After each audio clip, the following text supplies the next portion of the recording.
Hello again, and welcome once more to my poetry channel. Today I'm going to read you a passage from one of Alexander Pope's epistles. This is the Epistle to Dr. Arbuthnot. And the passage I'm going to read starts off by really having a savage go at literary critics.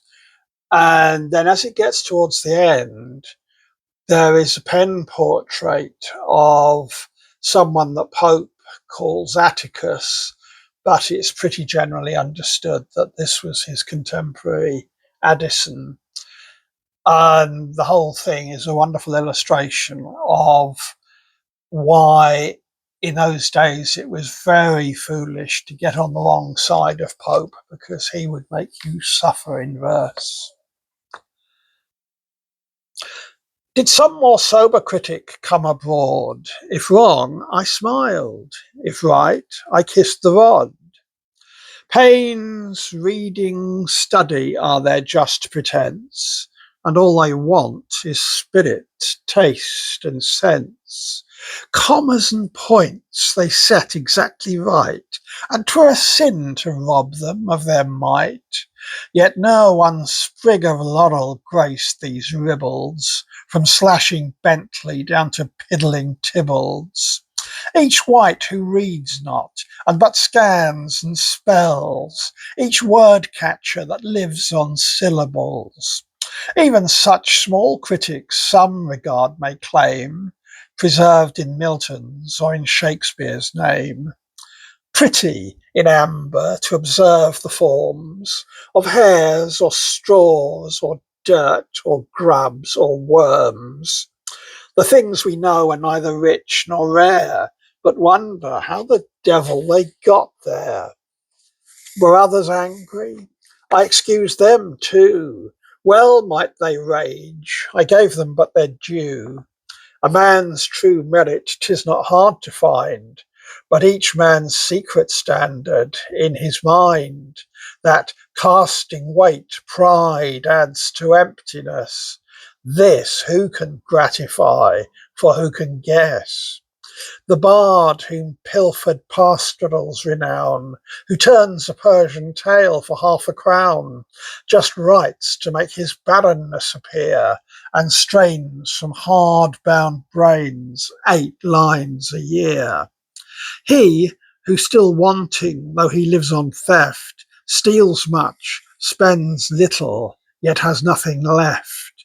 And he who now to sense, now nonsense leaning, means not, but blunders round about a meaning. And he whose fustian so sublimely bad, it is not poetry, but prose run mad. All these my modest satire bade translate, and owned that 9 such poets made a Tate. How did they fume and stamp and roar and chafe, and swear not Addison himself was safe? Peace to all such. But were there one whose fires true genius kindles, and fair fame inspires, blessed with each talent and each art to please, and born to write, converse, and live with ease? Should such a man, too fond to rule alone, bear like the Turk no brother near the throne, view him with scornful yet with jealous eyes, and hate for arts that caused himself to rise?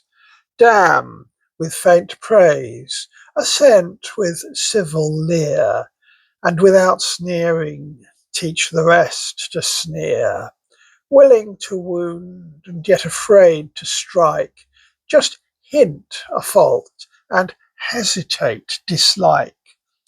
Alike reserved to blame or to commend, a timorous foe and a suspicious friend, dreading even fools by flatterers besieged, and so obliging that he ne'er obliged. Like Cato, give his little senate laws, and sit attentive to his own applause. While wit Priests and Templars every sentence raise, and wonder with a foolish face of praise. Who but must laugh if such a man there be? Who would not weep if Atticus were he?